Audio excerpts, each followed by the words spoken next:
महाराजा बीर विक्रम किशोर माणिक्य बाहादुरनि आसिमानि साल पालेखा बीजेपी बदल modern architect of Tripura Maharaja Bir Bikram Kishore Manikya बाहादुरनि फिलसारा चिचार आसिमानि साल बरम बिमानि बिसिंति पालेजाखा स्रांसल बीजेपी प्रदेश हाबानग महाराजानि मांगप्लिब खुम्बगै खुलमिका हास्ते मंत्रिग्रा प्रोफेसर डॉक्टर मानिक शाह लंकेतंगे बीजेपी प्रदेश कासको अभिषेक देव राय खबै जुदा जुदा आदंग संयोजक पांडवा महाराजा बीर विक्रम किशोर माणिक्य बाहादुर त्रिपुरा हास्तिनि बागै जे सामं हुमुं खलाय कलांखा आबरंग मैत खलाय लायखा महाराजा दंफ्रो त्रिपुरा हास्तेओ रोंनि सिमि चेंगै सागदुक मांगदुक तै जुदा जुदा लामातै हामक्राय खलायथानिओ बिनि याक कतर तंगो हायनि बागै बन मडार्न आर्किटेक्ट अफ त्रिपुरा होनैबो सिनाय जागो बिनि वानसुकमुं बिनि नाहारमुंनो याजागै ब खलाय गलांमानि सामुं हुमुं फाइनाय आसाय संनो साइमान रना बागै कक्कचारखा हास्तिनि मन्त्रग्रा प्रोफेसर डॉक्टर मानिक शाह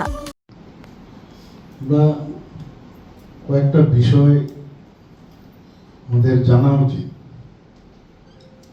যে দেশ স্বাধীন হওয়ার পর বা স্বাধীনোত্তর যে ভারতবর্ষ সেখানে কিন্তু আমরা দেখেছি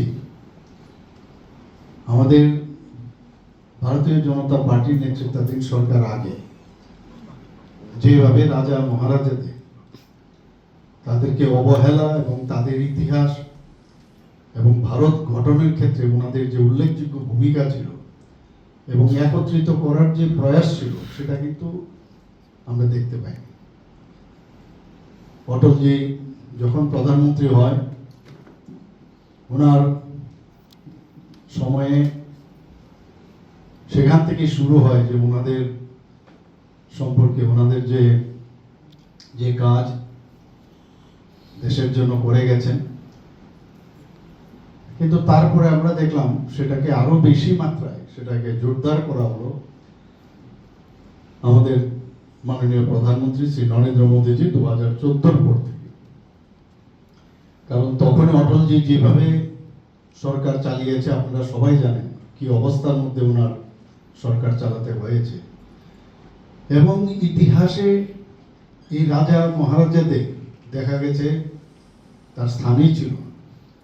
অনেক রাজা মহারাজা আমরা এখনের দিনে আমরা দেখি যে আমাদের যেসব কার্যক্রম হয় যাদের কথা আমরা কোনোদিন শুনিও নই, ভাবতেও পারি না, 500 বছর আগের ঘটনা, এইসব রাজা মহারাজাদের নাম কত কিছু করে গেছেন দেশের জন্য, তাদের কথা আমরা জানতে পারি। তাদের মধ্যে অন্যতম হচ্ছে মাণিক্য ডাইনেস্টি।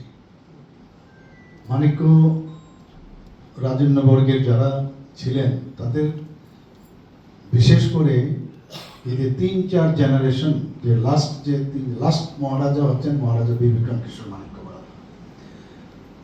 উনি ওনার যে যাদের থেকে ওনার এই রাধা কিশোর মাণিক্য বাহাদুরই বলুন, বীরচন্দ্র মাণিক্য বাহাদুরই বলুন, তো এই যে একের পরে যে ওনাদের থেকে যে উত্তরাধিকারী সূত্রে উনি যে ডেভেলপমেন্টের যে বিষয়টা সেটা কিন্তু এটাকে আরো বেশি ত্বরান্বিত উনি করতে পেরেছেন।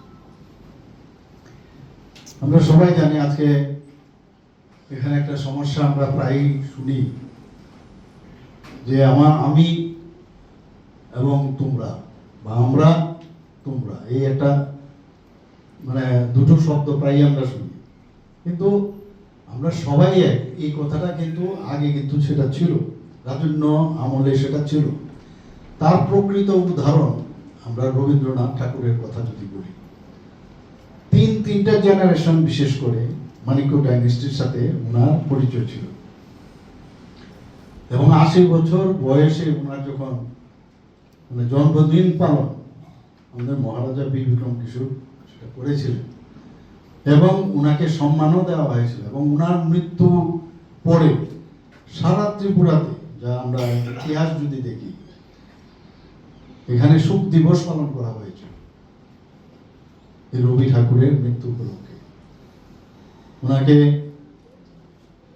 উপাধিও দিয়েছেন আপনারা সবাই জানেন এই মহারাজার তরফ থেকে এবং ওনার যে ইনস্টিটিউশন রবি ঠাকুরের পশ্চিমবাংলায় বিশ্বভারতী, সেখানে 8 আর্থিকভাবে এই মহারাজাদের ফ্যামিলির থেকে সাহায্য করা হয়েছে। আমরা বিসর্জন নাটকের কথা বলি, যদি বলি রাজস্বীর কথা, যদি বলি মুকুটের কথা, যদি বলি উপন্যাস এবং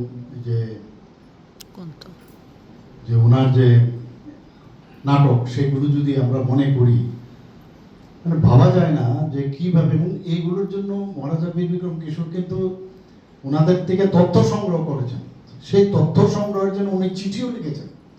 সেই চিঠির মাধ্যমে তারপর কিন্তু এগুলো উনি করেছেন। সাথে ওনার যে সম্পর্ক এবং বাংলার যে সংস্কৃতি এবং ত্রিপুরার যে সংস্কৃতি, আমাদের এখানে যে আমাদের সংস্কৃতি ছিল, এর যে মিলন, সেটা কিন্তু তৎকালীন সময়ে ছিল। আমরা এখন এই যে বলি তুমি এবং আমি আলাদা, সেটা তখন ছিল না। এই যে একটা সুন্দর একটা পরিবেশ, জাতি জনজাতি মণিপুরি সংখ্যালঘু সবাই মিলে ত্রিপুরা একটা অদ্ভুত রাজ্য ছিল, যেখানে সংস্কৃতি প্রাধান্য দেওয়া হতো। এই সংস্কৃতির ধারক বাহক আমরা যদি বলি এই রাজন্য ফ্যামিলির থেকে এসডি বর্মন। আমরা নিজেরাও ছোটবেলায় একদম আমরা দেখতাম প্রচুর এই জনজাতি গোষ্ঠীর যারা আছে, এত সুন্দর সুন্দর ওরা গান, আপনার বিভিন্ন ইনস্ট্রুমেন্ট। আমি নিজেও ওনাদের বাড়িতে যেতাম, দেখতাম, বসে থাকতাম, সুবিধা ছিল যাওয়ার।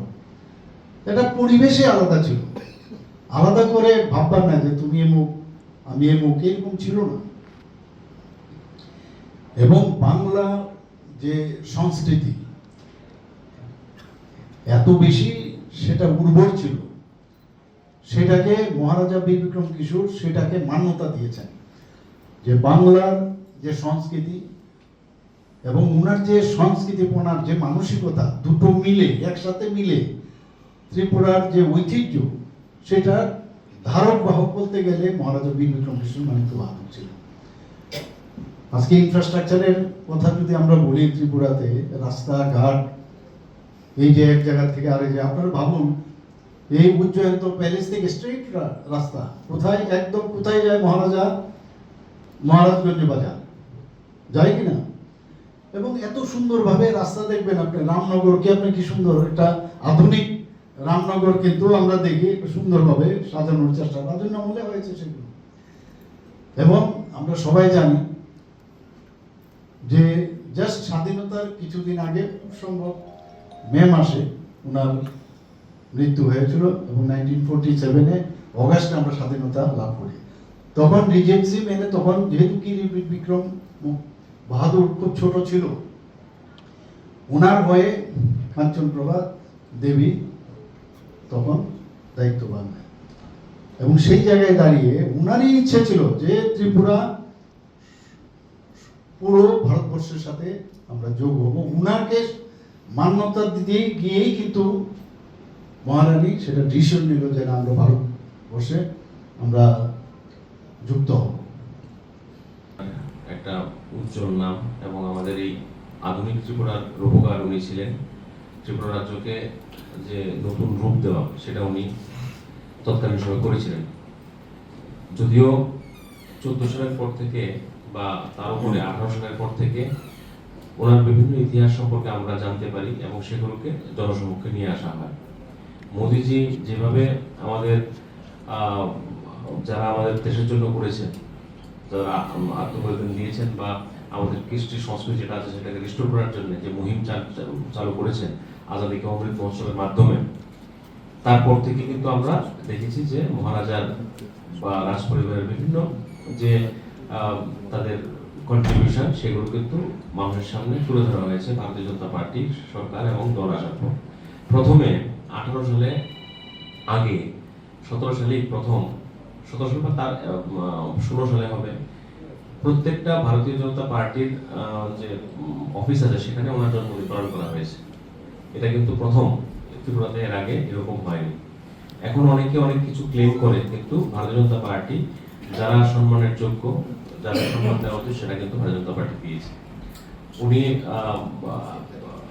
মহারাজা, আমরা দেখেছি যে ওনার করা ছিল এয়ারপোর্টের, এটা কিন্তু চাইলে আগেও সে নামকরণ করতে পারতো ওনার নামে, কিন্তু সেটাও করা হয়নি। আমাদের সরকার আসার পর সেটাকে ওনার নামে নামকরণ করা হয়েছে এবং সেখানে ওনার মর্মর মূর্তি স্থাপন করা হয়েছে। ইভেন আমাদের যে জিরো পয়েন্ট, যেখান থেকে আগরতলা শহর থেকে ত্রিপুরা রাজ্যের বিভিন্ন জায়গায় যে দূরত্ব পরিমাপ করা হয়, এটাও একটা ভগ্নদশায় ছিল। মাননীয় মুখ্যমন্ত্রী সে উদ্যোগ নিয়েছেন, একটা জঞ্জালে পূর্ণ একটা জায়গা ছিল যেখানে আমরা দেখতাম প্রায় সময় আসা যাওয়ার সময় যে খুব একটা বিচ্ছিরি পরিস্থিতিতে থাকতো। সেই জায়গাটাকে ক্লিয়ার করে সেখানে ওনার একটা মর্মর মূর্তি স্থাপন করা, তারপর ওনার জন্মদিনের ছুটি ঘোষণা করা, সর্বোচ্চ সম্মান ভারতীয় জনতা পার্টি সরকার ওনার প্রতি প্রদর্শন করেছে।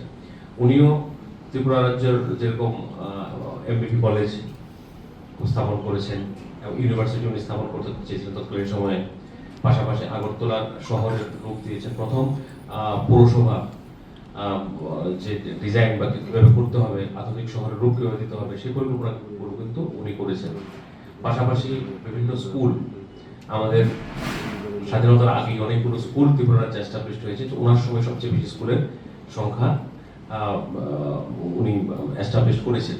তো এডুকেশন যে খুব গুরুত্বপূর্ণ এবং বালিকা বিদ্যালয় থেকে শুরু করে বিভিন্ন মহিলাদেরও পড়াশোনার ক্ষেত্রে অগ্রাধিকার দেওয়া, পাশাপাশি কালচারাল দিক দিয়ে উনি খুব স্ট্রং ছিলেন। উনি সমস্ত বিশেষ করে ওনার রবীন্দ্রনাথের সঙ্গে এবং রবীন্দ্রনাথের আশার সম্পর্কে এবং একটা নিবিড় সম্পর্ক ওনার ছিল। তুমি আছো রান্নাঘরে, তাই সুগন্ধে ভরে, যা খুশি তেমনই খাই তোমার জাদুর রান্নায়। থাকে শুধু লং তরাই, থাকে শুধু লং তরাই, কত কেজি রান্না হয় মন তাই করছো জয়, ভালোবেসে বলছি তাই রান্নায় তোমাকে চাই, চাই শুধু লং তরাই, চাই শুধু লং তরাই। লং তরাই গুঁড়ো মশলা, রান্নায় তোমাকে চাই, চাই শুধু লং তরাই।